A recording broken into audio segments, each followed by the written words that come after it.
인본주의. 그래서 이렇게 아예 진리가 불법이 돼버리는 인본주의 사회는 하나님의 심판이 쏟아질 수밖에 없는 거예요. 근데 이게 문제가 뭐냐? 어느 한 지역만 하는 게 아니에요, 더 이상.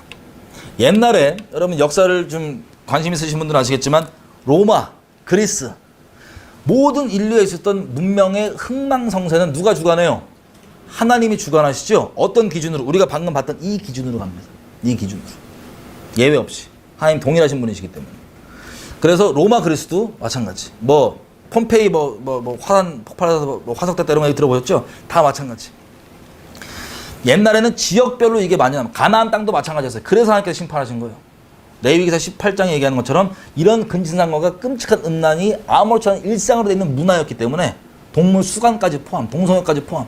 그래서 하나님이 심판을 내리신 겁니다. 노아 시대 이전의 인류도 마찬가지. 하나님 이 동일한 이 기준으로 심판하시기 때문에.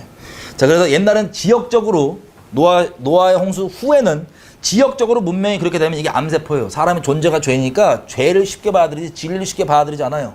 마치 집안에서 혹시 그 빨갱이 집안 주변에 있으세요? 공산주의자들 집안. 빨갱이 집안은 자식들이 자연스럽게 빨갱이로 큽니다. 대부분. 근데 모태신앙 집안은 자연스럽게 나쁜 놈들로 돼요. 왜 그러냐? 사람이 죄인이기 때문에 이런 공산주의 사상 같은 건 마귀 사상이잖아요. 광명의 천사를 달고 있는 이것들은 쑥쑥 들어갑니다. 근데 진리는 본인의 의지로 받지 않는 이상은 쉽지 않아요. 죄인이기 때문에 쉽게 안 받아들인단 말이에요. 이런 식으로 한 문명이 그렇게 이런 죄악에 관영하면 이게 퍼집니다. 인류에 있는 암세포 같은 거예요. 그래서 이거를 하나님께서 멸망시키고 그렇게 했던 일들이 있지만 지금 같은 우리가 살고 있는 시대에는 마치 바벨탑 쌓을 때 언어가 하나였던 것처럼 어떻게 됐어요? 새알에 비슷한 일이 반복돼갖고 인터넷이나 이런 것들로 미디어 때문에 죄의 정도가 이제는 문명별로 크게 차이가 나지 않고 다 고만고만합니다. 그래서 이 기준에 따라서 하나님의 심판이 곳곳 가운데 쏟아지는 거예요. 이것이 쏟아질 때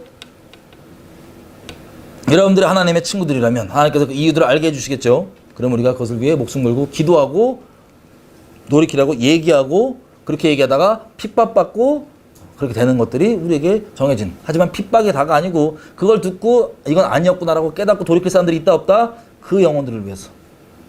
자, 이게 얼색 가운데 벌어지는 인본주의를 기준으로 벌어진 일들입니다. 자, 이 인본주의가 너무나 당연한 게 되어버려갖고 동서역자를 위한다는 게 사랑의 이름으로 얘기하고 사회에서 그게 아껴주고 그들을 위하는 거라 생각하잖아요. 이렇게 뒤바뀌게 되는 거예요. 이게 우리가 분별 못하고 미혹되는 이유입니다. 슬프게도 가장 이게 견고하게 자리 잡은 것이 세상뿐만 아니라 교회도 마찬가지입니다. 고린도전서 5장을 한번 가볼게요.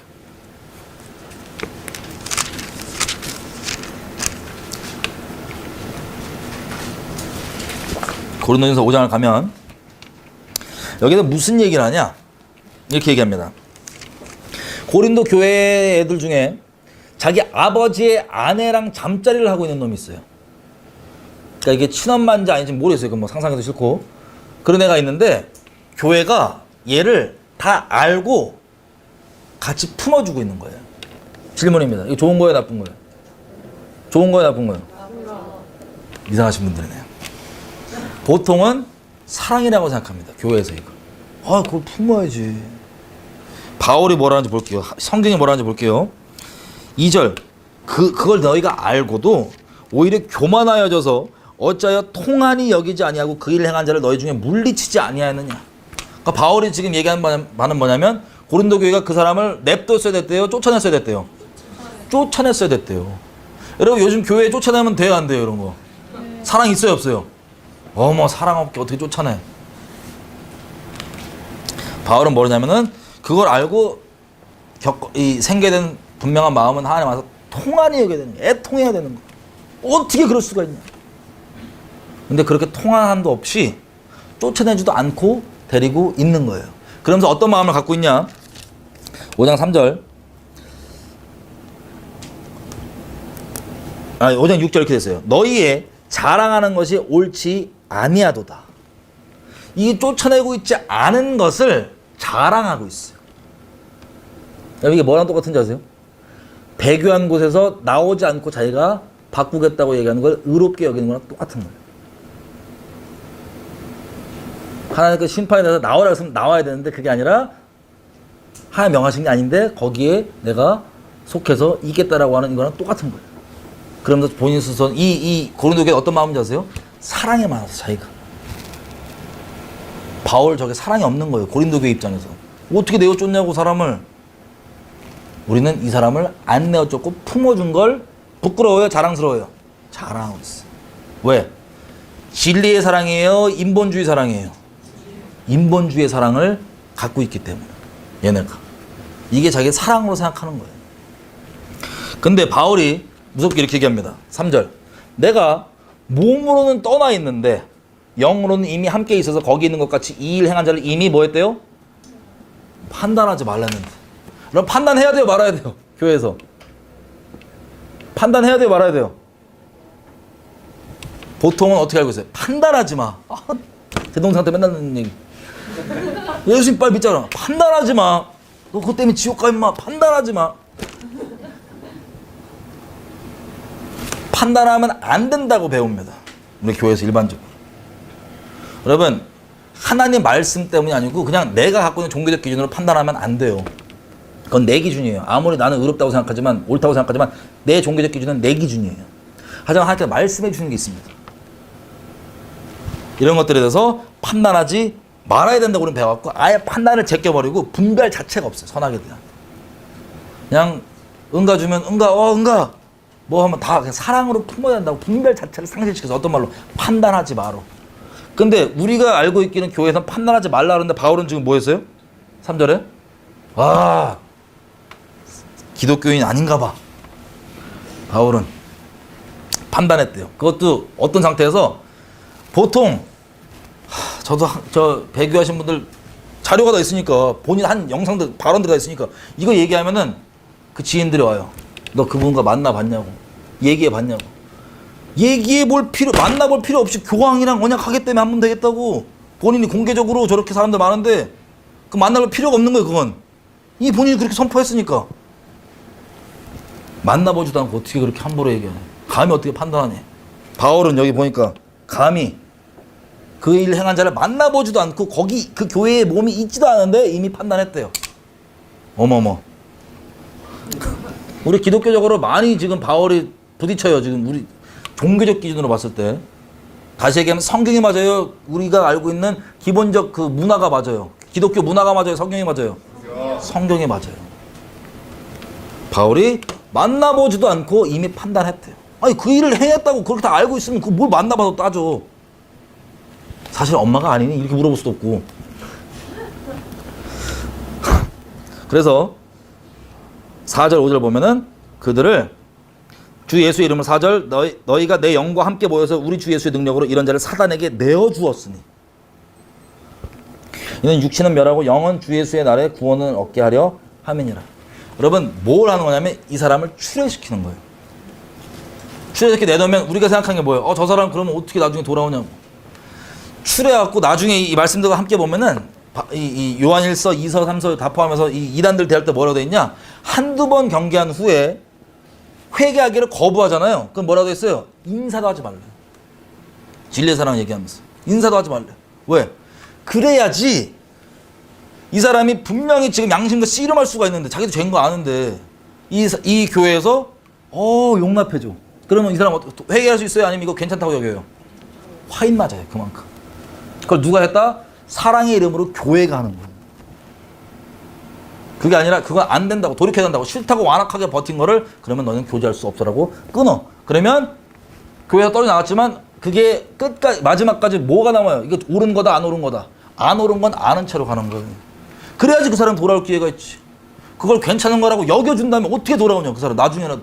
이해가 되세요? 그 얘기를 하는 겁니다. 이게 진리의 사랑이에요.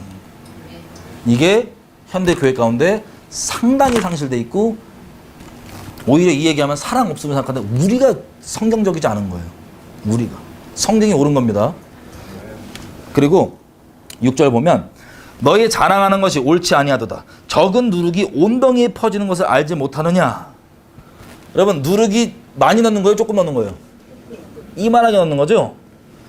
우리가 같은 교회예요. 근데 그런 여기 있는 어머니랑 잠자리를 하는 아버지 아내랑 잠자리를 하는 이상한 애가 대놓고 나 그런다 그러고 막 돌아다니고 여기 막 다니고 있어. 그러면 얘를 이렇게 우리가 그래 이렇게 있으면 나머지 성도들 중에 그와 비슷한 혹은 그와 약한 간음, 동성욕, 근친상간 등등등을 하면서 죄에 찔리고 있던 사람들, 양심에 그 사람들 마음이 어떻게 될까? 이걸 우리가 품어준 걸 보면서 나는 그래도 회개해야지 이런 마음이 될까요? 아니면 괜찮네. 우린 존재가 죄인이에요. 적은 누룩이 온덩이에 퍼져요. 여지껏 전 세계 교회들이, 현대 교회들이 거룩함을 상실하고도 그렇게 계속 왔던 게 이것 때문이에요. 치리가 없어요, 치리가. 이 거룩하지 않은 걸 쫓아내는 게 없어요. 이거를 끊어버리는 걸 사랑 없다고 오히려 여기는 선악이 뒤바뀌어 있는 상태였어요. 진리의 사랑만이 영혼을 살리는 겁니다. 인본주의는 관계는 별 탈이 없을 수 있어요. 껄끄러움 없을 수 있어요. 하지만 그 영혼 죽여버리는 거예요. 그래갖고 나만 예수님 잘 믿으면 된다고 그 자체가 예수를 믿는 게 아니고 양심이 화인 맞아 있는 거예요. 그 영혼을 생각하지 않는 거예요. 아니면 구원론이 잘못되어 있던 거. 그런 죄악 가운데 빠져 있어도 괜찮다고 생각하는 착각 가운데 있던 거. 고린도서에 뭐라고 했습니까? 6장 이렇게 돼 있어요.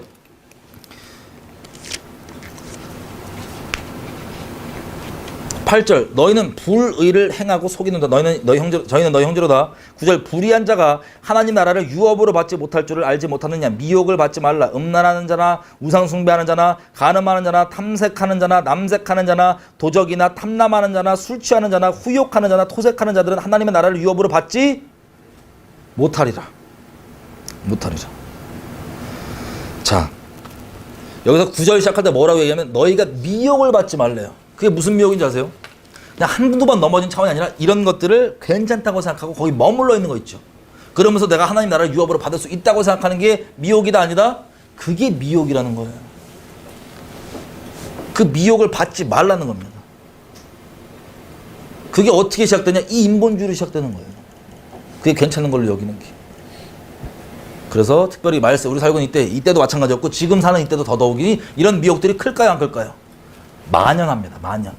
왜냐하면 우리가 말하는 사랑이 아니고 마귀적인 인본주의 하나님의 심판을 보는 짓이고 교회의 거룩을 깨버리는 거였으니까. 그래서 그런 것들을 우리가 교회 이름으로 용납해 주잖아요. 그러면 아까 성경에 얘기한 것처럼 이게 똑같은 음행을 하고 있는 거예요. 영적으로. 거기다가 사과로 치면 상자가 있고 사과가 아주 싱싱한 것들이 다 차 있습니다. 사과 안에. 근데 하나가 썩은 거야. 이 사과를 상자 안에 넣었어요. 그 다음에 좀 있다가 상자를 까보면 어떻게 되어 있을까요?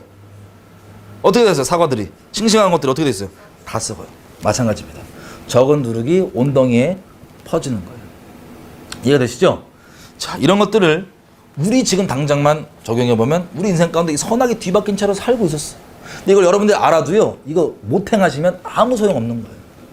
제가 항상 말씀드려요. 이건 아는 게 중요한 게 아니고 이것들을 실제 분별하고 아니라고 얘기하는 게 아니라 실제 이걸 성경 지침대로 행할 수 있느냐 없느냐가 중요한 거예요. 이게 희귀한 시대에 우리가 살고 있습니다. 이렇게 얘기하면 사람 없고 오히려 기독교인들이 이상하게 보는 시대에 살고 있어요. 성경 말씀대로 행하는 건데. 자, 그래서 그럼 오해하지 말아야 될 게 보면 세상 사람 아무도 안 만나야지. 그게 아니에요. 5장 9절에 뭐라고 되냐면 내가 너희에게 쓴 것은 음행한 자들을 사귀지 말라고 했는데 이 말은 이 세상에 음행하고 뭐 우상숭배하고 이런 세상 사람들과 아예 사귀지 말라는 얘기가 아니고 그래서 얘기가 아니고 11절 이제 내가 너희에게 말하는 것은 어떤 형제라고 하는 자가 성도라고 하는 자가 그런 죄악 가운데 머물고 회개치 않고 계속 머물고 그러고 있다. 괜찮다고 생각한다. 그러면 11절 그런 자와는 사귀지도 말고 함께 먹지도 말라. 아니 밥도 못 먹어. 함께 먹지도 말라. 이 지침이 안 되는 거야. 성경적으로. 여러분 이거 가능하시겠어요? 성경대로? 주님이 시험해 주지 않으시기를. 저희 같이 있는 분들 이거 벌써 이미 한번 시험이 있었습니다. 이거에 대해서. 자, 그래서 12절 세상 사람들 판단하는 데는 무슨 상관이고 무슨 상관이냐면은 교회 안에 성도라고 하는 자들을 우리가 그렇게 분명히 알고 누룩을 용납치 말아야 된다가 결론이에요. 이게 없어서 거룩이 없는 겁니다. 교회 모양들은 있고 예배당은 있지만. 자, 그래서 이 사랑이 마태복음 가보면 이렇게 돼 있어요. 레위기 가볼게요. 레위기 19장.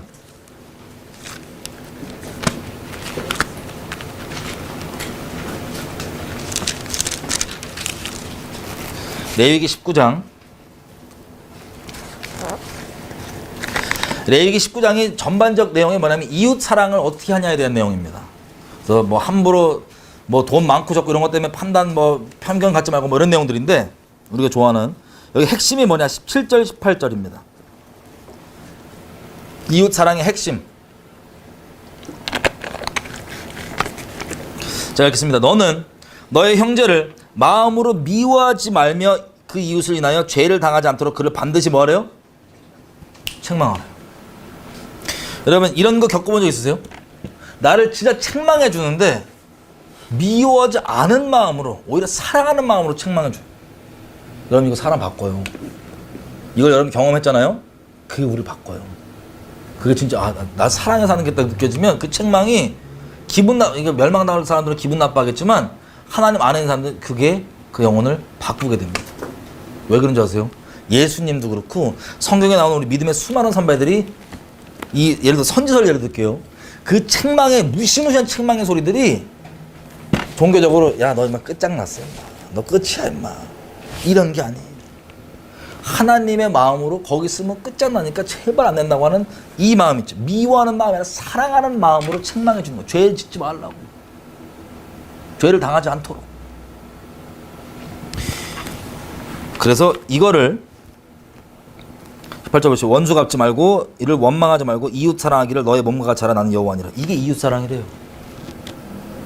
자기 몸 사랑하는 것처럼 이웃을 사랑하려 했는데 이 진리의 사랑 있죠.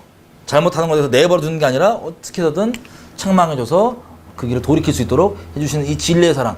이거가 성경에 얘기하는 이웃 사랑의 완성입니다.